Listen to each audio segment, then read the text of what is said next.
Pada zaman itu perempuan yang bergaul bebas sampai larut malam dengan sembarang orang dan orang asing dianggap kurang baik. Maka disebut sundal. Jadi jangan dianggap bahwa dia pelacur yang menjual diri. Sundal itu dalam arti kurang baik di mata masyarakat. Sekarang orang mau jadi polwan, kowat, ya, security perempuan tidak masalah. Tapi kalau kira-kira tahun 50-an, mami saya yang didikan Belanda pakai lipstik aja, itu dianggap kurang bagus di Palembang. Karena dianggap bahwa tidak bagus perempuan pakai lipstik. Itu tahun 45 sampai 50-an, saudara.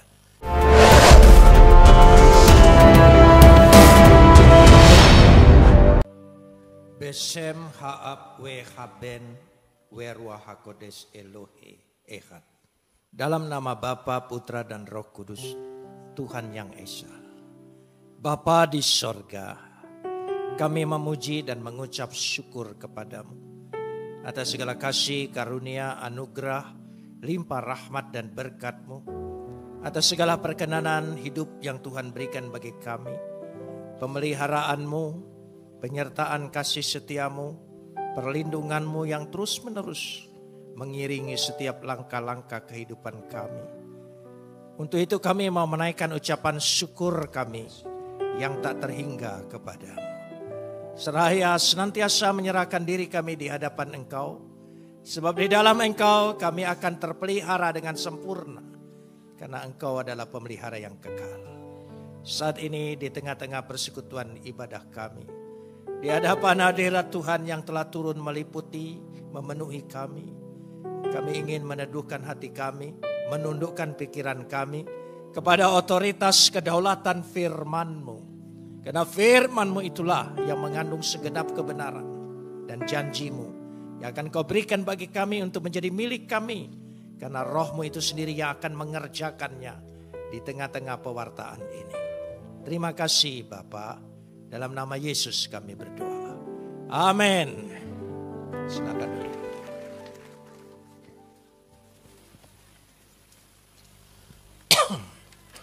Shalom. Pagi ini kita akan bersama-sama membaca firman Tuhan yang terambil dari kitab Yosua, pasal yang kedua, ayat 1 sampai ayat 13 saja. Yosua pasal 2 ayat 1 sampai 13, kita akan membaca saling sahut bersautan.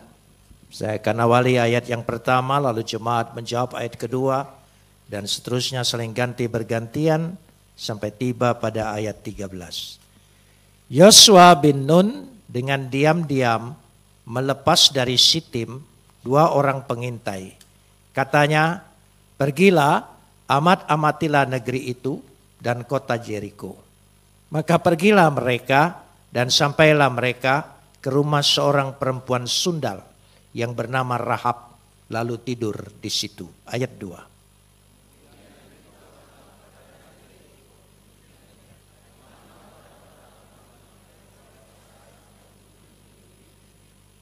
Maka Raja Yeriko menyuruh orang kepada Rahab mengatakan, bawalah keluar orang-orang yang datang kepadamu itu, yang telah masuk ke dalam rumahmu, sebab mereka datang untuk menyelidiki seluruh negeri ini.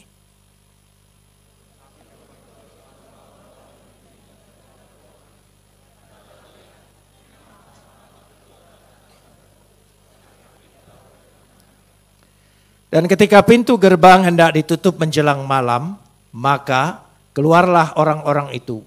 Aku tidak tahu kemana orang-orang itu pergi. Segeralah kejar mereka, tentulah kamu dapat menyusul mereka.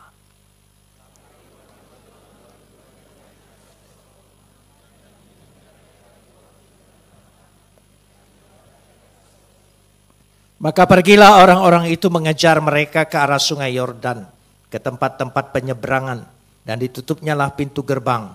Segera sesudah pengejar-pengejar itu keluar.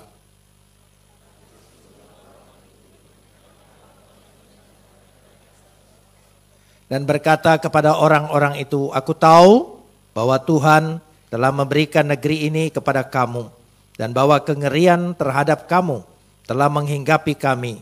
Segala penduduk negeri ini gemetar menghadapi kamu.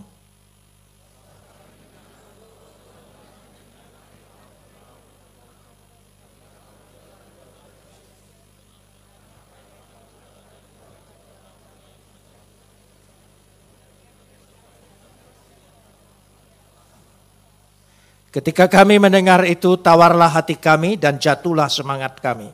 Setiap orang menghadapi kamu. Sebab Adonai Tuhanmu ialah Tuhan di langit, di atas dan di bumi, di bawah.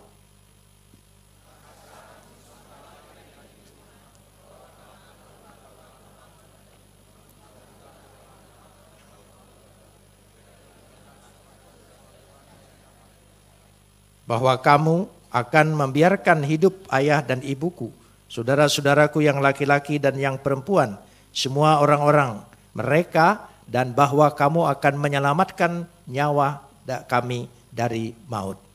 Kapot lecha Adonai Elohenu kapot lecha. Segala kemuliaan ya Adonai Tuhanku, kemuliaan bagimu.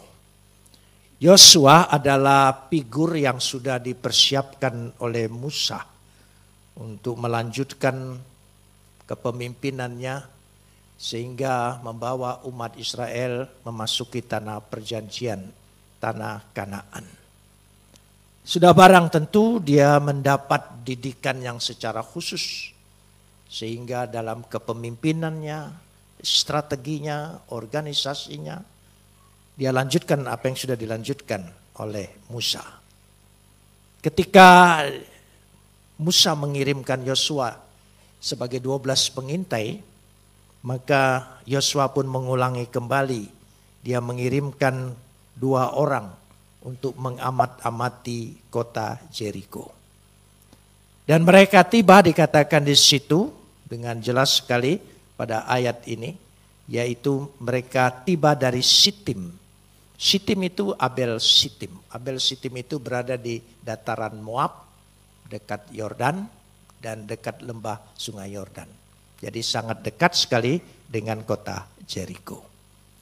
Kalau kita perhatikan di sini pada ayat yang 1, Yosua bin Nun dengan diam-diam melepaskan dari Sitim 2 orang pengintai, katanya, pergilah amat-amatlah negeri itu dan kota Jericho. Kata diam-diam memakai kata heres. Heres itu artinya utusan secara rahasia. Tidak heran kalau bidang intelijen Israel itu memang canggih, ya, sehingga memang sudah lebih tua dari seluruh negeri yang lain.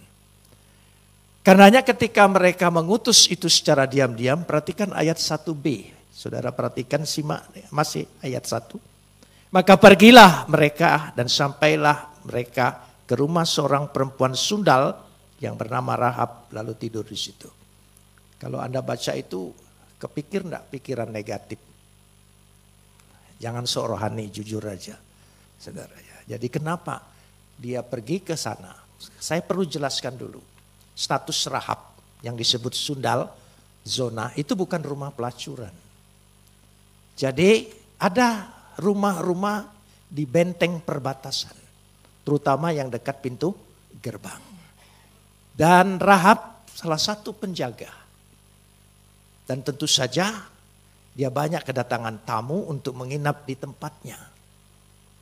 Pada zaman itu perempuan yang bergaul bebas sampai larut malam dengan sembarang orang dan orang asing dianggap kurang baik.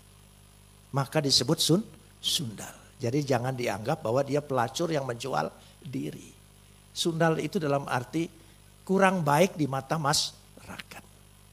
Sekarang orang mau jadi polwan, kowat, ya, security perempuan tidak masalah. Tapi kalau kira-kira tahun 50-an, mami saya yang didikan Belanda pakai lipstik aja, itu dianggap kurang bagus di Palembang. Karena dianggap bahwa tidak bagus perempuan pakai lipstik. Itu tahun 45 sampai 50-an, saudara.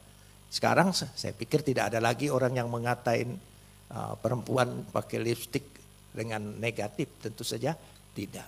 Nah, karena itu pikirannya seperti itu. Dan kenapa sampai orang ini tidur di tempat itu? Karena itulah satu-satu tempat menginap ketika sudah petang dan pintu gerbang mau ditutup.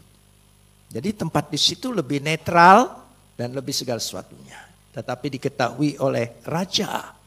Jadi kata zona di sini perempuan sundal. Perempuan yang kurang baik menurut pandangan masyarakat. Yang tidak punya harkat, yang tidak punya martabat. Dan tidak punya masa depan. Karena kurang bagus di situ.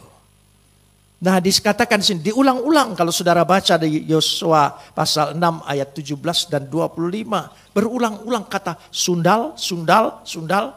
Bahkan dalam bahasa Indonesia lebih sadis, pelacur. Saudara, lebih spesifik. Tafsir Yahudi tidak pernah menafsirkan dianya pelacur. Tapi disebut perempuan sundal berarti kok orang yang kurang baik. Baiklah, itu pandangannya. Nah, karenanya dikatakan sini pada ayat selanjutnya kita lihat ya, ketika diberitahukan pada raja dan raja menyuruh menyelidiki itu, tapi apa sikap daripada Rahab? Ayat 4 sampai ayat 7. Pada ayat 4 sampai ayat yang ke-7 dikatakan di situ Rahab mengambil sebuah keputusan untuk berpihak kepada kedua utusan ini. Karena dia melihat ada pekerjaan besar bagi Tuhan Israel yang menyertai umat itu. Rahab mengambil sikap, mengambil keputusan. Dan keputusan Rahab ini sangat berani mempertaruhkan nyawanya. Hidup ini selalu diperhadapkan dengan keputusan. Jika kita tidak berani mengambil keputusan, itu kita pecundang. Tapi kalau saudara berani mengambil keputusan, itu namanya pejuang. Apa saja dalam hidup ini. Baik teman hidup, pekerjaan, karir, usaha. Kita diperhadapkan untuk mengambil keputusan. Jadi satu-satunya sikap. Tapi nanti kita lihat. Keberanian apa yang mendorong sehingga keputusan itu berada di jalan yang benar. Dan menuju kemenangan. Amin. Ada caranya yang jelas. Tidak sembarang keputusan. Jadi Rahab berani menentang risiko. Yaitu nyawanya sendiri karena melanggar perintah raja. Dan karena keputusan Rahab inilah yang mengubah masa depannya. Yang mengubah hidupnya. Yang merubah segala sesuatunya. Dari orang yang tidak punya harkat dan martabat. Menjadi orang yang sangat berharga. Matius pasal 1 ayat 5. Coba kita lihat. Matius pasal 1 ayat yang kelima. Bisa ditayangkan? Ya. Salmon memperanakkan Boas dari Rahab. Boas memperanakkan Obed dari Rut. Obed memperanakkan Isai, bapaknya Daud. Rahab. Perempuan yang dianggap sundal. Masuk dalam silsilah Mesias. Kenapa bisa seperti itu? Karena berani mengambil keputusan. Dan luar biasa dikatakan situ. Dalam Ibrani 11 ayat 31. Dijelaskan kembali karena imannya. Kita lihat di sini. Ibrani 11 ayat 31. Karena iman, ya, maka Rahab apa?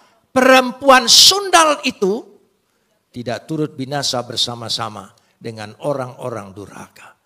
Karena imannya. Mengapa karena imannya? Mari kita lihat. Yang pertama kali, ayat yang ke-9.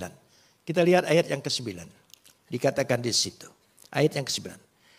Dan berkata kepada orang-orang itu, tolong sambung. Aku tahu bahwa Tuhan telah memberikan negeri itu kepada kamu. Aku tahu. Bukan sekedar tahu. Yadati. Punya pengetahuan ilahi. Punya visi ilahi. Kita banyak tahu tapi sekedar pengetahuan. Tapi dia bukan pengetahuan. Tapi pengetahuan yang datang dari Tuhan. Pengetahuan firman Tuhan yang ada di dalam dirinya. Dia melihat, aku tahu. Tentu saja dia tinggal di dekat pintu gerbang. Banyak orang informasi masuk kepada dia. Dia tahu memilih informasi yang mana. Dia mendengar orang-orang Israel itu. Jadi ini penting sekali. Kalau saudara mengambil keputusan supaya keputusanmu itu berada di dalam kemenangan, satu-satunya engkau harus berada di dalam pengetahuan firman Tuhan. Katakan amin. Itu penting. Kenapa demikian? Mari kita lihat dulu bersama-sama. Yaitu 2 Korintus pasal 2 ayat 14. 2 Korintus pasal 2 ayat 14. Kita lihat bersama. Tetapi syukur bagi Tuhan yang di dalam Kristus selalu membawa kami, tolong sambung, di jalan kemenangan. Dengan perantaraan kami ia telah menyerahkan semua, dikatakan di situ. Jadi di jalan kemenangan. Di jalan kemenangan berarti bersama Yesus. Kalau engkau bersama Yesus, engkau berani mengambil keputusan asal ada Yesus dan perkenanan Yesus, saya percaya kita berada dalam keputusan, dalam kemenangan. Amin. Kita lanjutkan sekarang ini, ayat-ayat ini. Kita melihat firman Tuhan. Karena iman kita tidak bertumbuh dengan perkataan manusia, dengan kecakapan orang berbicara. Tetapi iman kita bertumbuh oleh firman. Bagaimanapun juga firman. Ketika kita membaca firman, melihat firman, saya percaya Alkitab ini adalah karya Roh Kudus.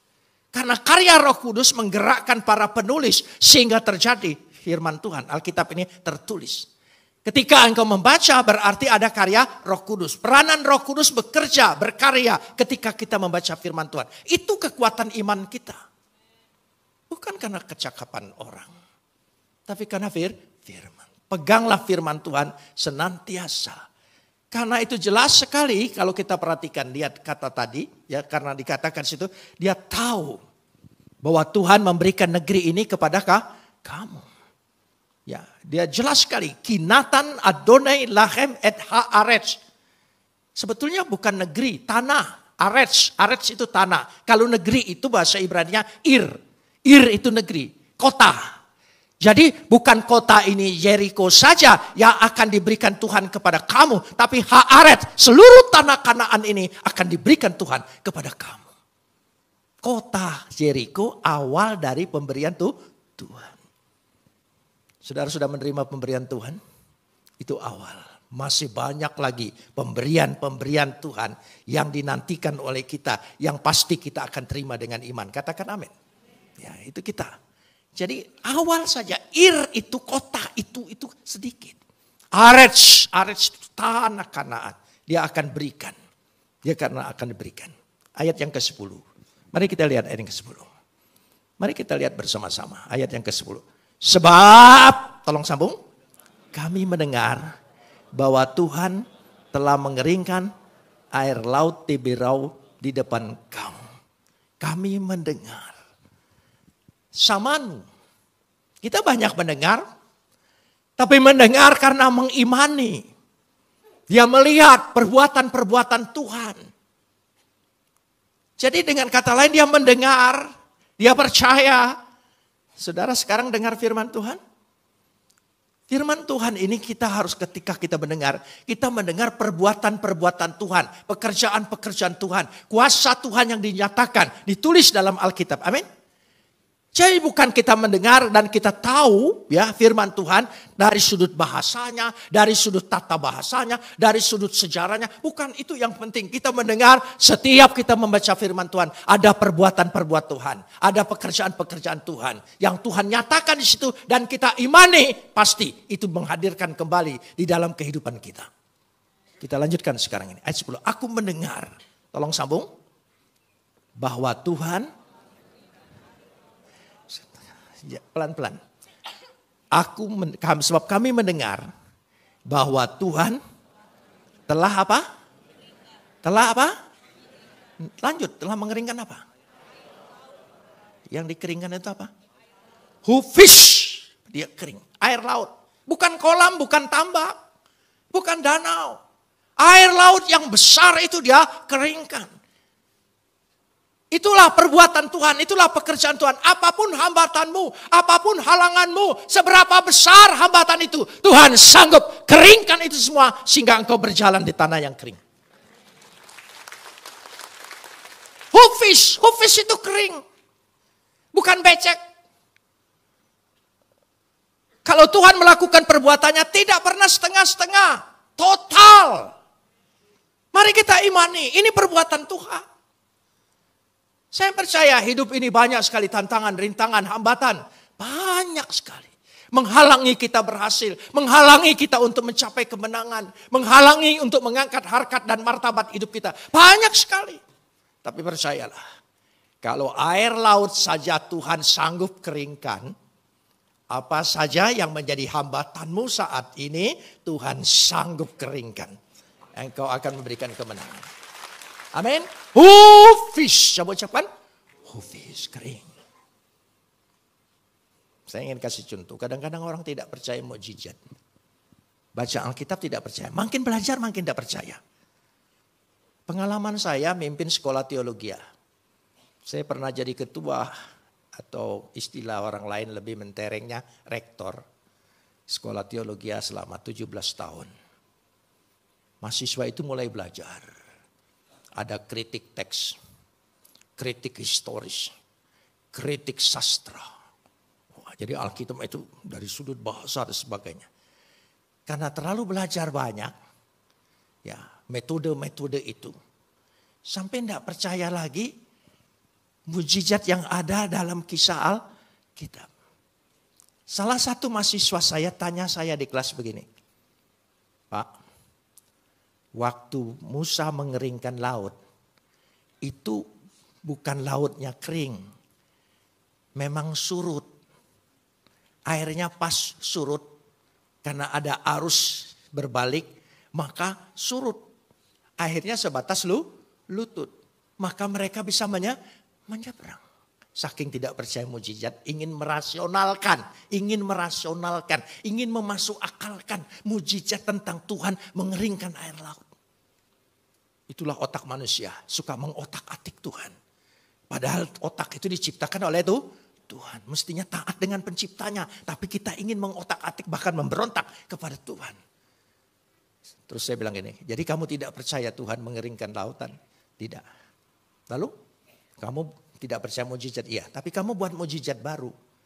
Apa itu Pak? Tentara Fir'aun berkuda mengejar mereka bisa tenggelam karena air sebatas lutut. Hebat sekali. Kamu menolak mujizat tapi buat mujizat. Itu orang saudara. Ada satu lagi mahasiswa. Saya ingin lihat mahasiswa itu macam-macam. Lalu ada yang katakan, Tuhan memberi makan 5.000 orang dengan 5 ketul roti dengan 2 ekor ikan. Pak, kenapa cukup? 2 ekor ikan itu ikan paus. Itu. Supaya mujizat itu masuk akal. Seringkali. Kalau Tuhan itu masuk akal kita, berarti dia bukan Tuhan. Tapi itulah manusia. Kamu ini bikin menolak mujizat 2 ekor ikan dijadikan ikan paus. Kamu buat mujizat baru. Apa itu Pak? 2 ekor ikan paus bisa dibawa oleh anak kecil. Bagus sekali saudara. Luar biasa ya. Anak kecil itu hebat sekali. Mungkin anaknya Avatar. Ya, bisa bawa 2 ekor ikan paus. Itu. Ada satu lagi. Ada kadang-kadang saking belajar Alkitabnya, ya, sehingga kadang-kadang mencari-cari. Ada satu lagi mahasiswa saya dari Papua, dia bilang begini Pak, Tuhan itu tidak adil. Hebat sekali, kadang-kadang sudah bisa menilai itu Tuhan tidak adil. Coba kalau Tuhan adil, jangan ada malam, siang terus, jadi kita bisa bekerja keras, gitu. Jadi ciptakan 2 matahari, satu tugas siang, satu tugas malam. Jadi tidak ada malam. Saya bilang 1 matahari kau sudah hitam seperti itu. Apalagi 2 matahari. Langsung dia diam sejak itu. Nah saudara, jadi Alkitab ini bercerita tentang perbuatan Tuhan. Kita jangan ukur dengan perbuatan manusia. Kita perlu beriman, kita perlu percaya. Itulah yang disebut samanu. Aku mendengar karena percaya. Aku mendengar karena mengimani. Karena aku punya keyakinan. Dan karena aku mendengar semua perbuatan-perbuatan Tuhan. Dan aku amini. Dan perbuatan Tuhan itu akan terjadi di dalam kehidupan kita.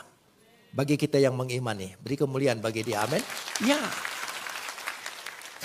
Kalau kita mengimaninya. Kita menghadirkan kembali. Dia telah mengeringkan air laut. Dia telah berbuat segala sesuatu. Sebab apa? Ayat yang ke-11b. Mari kita lihat. Sebab Adonai Tuhanmu ialah Tuhan di langit, di atas, dan di bumi, di bawah. Maksudnya dia berkuasa, tidak ada daerah yang tidak dikuasainya. Mau dunia yang kelihatan, mau dunia yang tidak kelihatan, mau yang di atas langit, mau di atas lagi, mau di bumi, mau di bawah bumi lagi. Semuanya dia punya kuasa. Amin. Jadi jangan takut. Dengan dunia gelap pun tidak usah takut. Karena semua berada di bawah kekuasaan Tuhan. Amin. Jadi orang percaya tidak akan kena santet, percayalah. Ya, orang percaya tidak akan kena guna-guna. Guna-guna tidak berguna bagi orang percaya. Amin, saudara? Loh iya. Saya baru ketemu mahasiswa yang dari Perth, yang dari Sydney. Kemarin mengajak reuni dengan saya. Dia bilang, waduh, rambut Bapak sudah putih. Saya bilang, ya, saya sudah meninggalkan dunia hitam. Jadi itu maksudnya. Jadi hidup itu harus ada peralihan. Harus ada perubahan. Kita telah berubah. Nah, Rahab berubah. Karena keputusannya. Keputusan Anda hari ini akan merubah hidupmu, masa depanmu. Dan jangan takut. Pasti memiliki masa depan yang indah. Yang luar biasa. Yang diberkati oleh Tuhan. Pasti. Karena kita percaya apa? Perbuatan Tuhan. Jadi dari awal. Ya, dari awal. Tuhan telah menunjukkan perbuatannya. Pada mulanya Tuhan menciptakan langit dan bumi. Itu perbuatan Tuhan kan? Dia bercerita. Tuhan menceritakan perbuatannya. Langit dan bumi ini tidak terjadi begitu saja. Hei.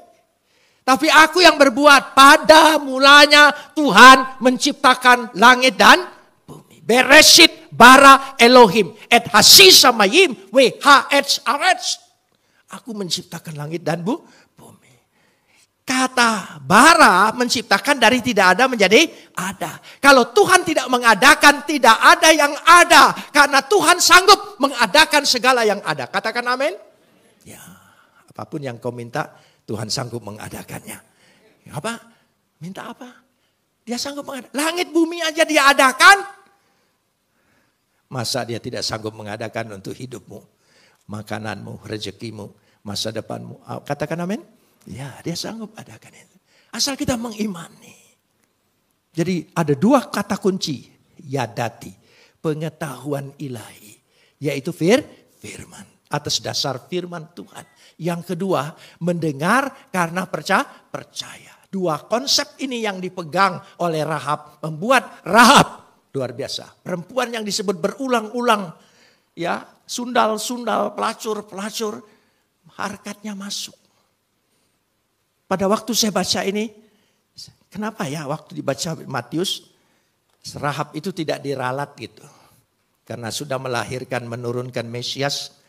Lalu jangan sebut sundal lagi gitu. Tidak. Dia tetap itu fakta. Tapi sekaligus untuk menunjukkan. Tidak peduli dengan masa lalumu. Apapun masa lalumu, sesuram apa, segelap apa masa lalumu, Tuhan Yesus sanggup merubahnya. Kata amin, amin. Dia sanggup merubahnya. Ketika engkau dianggap orang, ya, dipandang rendah, ya, katakan diejek orang, dihina orang, tidak peduli. Yesus sanggup merubah masa depan kita. Yesus sanggup merubah harkat dan martabat diri kita. Amin. Ya, dia sanggup segala sesuatunya. Makanya dikatakan di situ, dia akan berikan. Coba kita lanjutkan ayat yang ke-12. Ayat 12. Maka sekarang bersumpahlah, hisapku. Kiranya Tuhan memberikan kepada kamu satu tanda untuk dapat dipercaya. Unetatem liot emet. Satu tanda. Saya ingin mengajak kita berbicara. Saudara, semua orang punya penyesalan. Terutama terhadap perbuatan-perbuatan masa lalu yang tidak berkenan. Baik yang melanggar hukum, etika, apa saja. Dan kita bertobat. Minta ampun supaya dosa kita diampuni. Dari mana kita tahu dosa kita diampuni? Ayo. Semua orang pasti minta ampun. Dari mana? Apa kepastiannya bahwa dosa kita diampuni? Saya dulu dalam agama saya yang lama selalu berdoa minta ampun. Tapi hati kecil saya tidak punya kepastian. Apakah betul-betul saya sudah diampuni? Dan kalau saya tanya selalu jawabannya, nanti di hari kiamat, di padang mahsyar, di yaumal hisab, ada pengadilan yang akan mengadili engkau. Yang akan mempertimbangkan engkau antara baik dan buruk. Itu doktrin yang saya terima. Nanti kiamat. Kiamatnya belum aja. Ya, belum lagi sebelum kiamat sudah mati. Sudah mati ada siksa kubur. Wah, gimana ini mulai? Sampai saya pernah berpikir kalau saya mati jangan dikubur deh. Supaya ya tidak ada waktu untuk siksa kubur. Namanya bertanya. Dari mana coba? Ya, liomet. Aku minta tanda bahwa keselamatan itu milikku. Bahwa aku dan keluargaku diselamatkan. Jika engkau datang dengan kemenanganmu.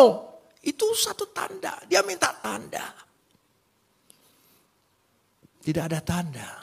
Semua berbicara muda-muda.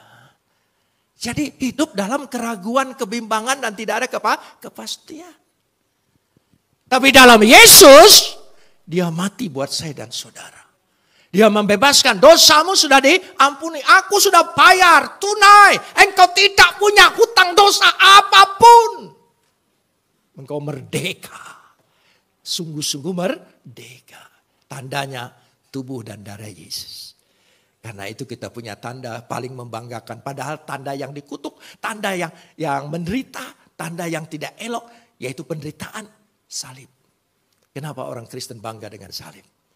Karena itu tanda kepastian dia sudah diampuni. Amin.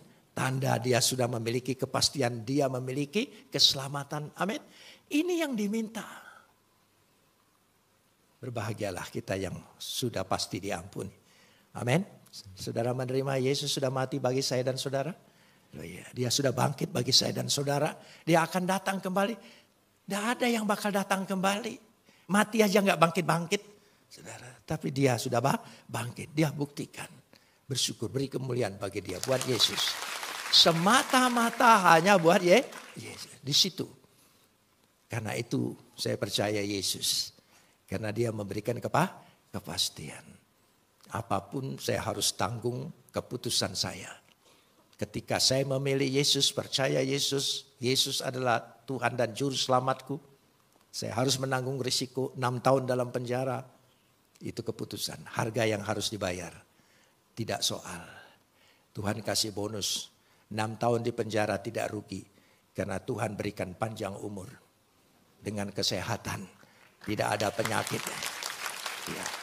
Orang panjang umur penyakitnya bertumpuk. Ya. Makan enak sudah tidak boleh. Setiap kali orang ngajak makan saya selalu tanya, Pak ada pantangan? Ada, pantang menyerah. Loh iya. Itu semua kemurahan Tuhan. Saudara itu bonus dari mana? Dari 6 tahun di penjara.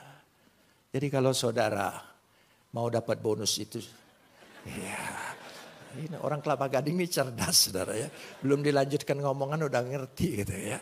Loh iya. Sekali lagi, tidak usah 6 tahun dalam penjara. Setiap penderitaan yang Tuhan izinkan dalam hidup kita ada bonusnya.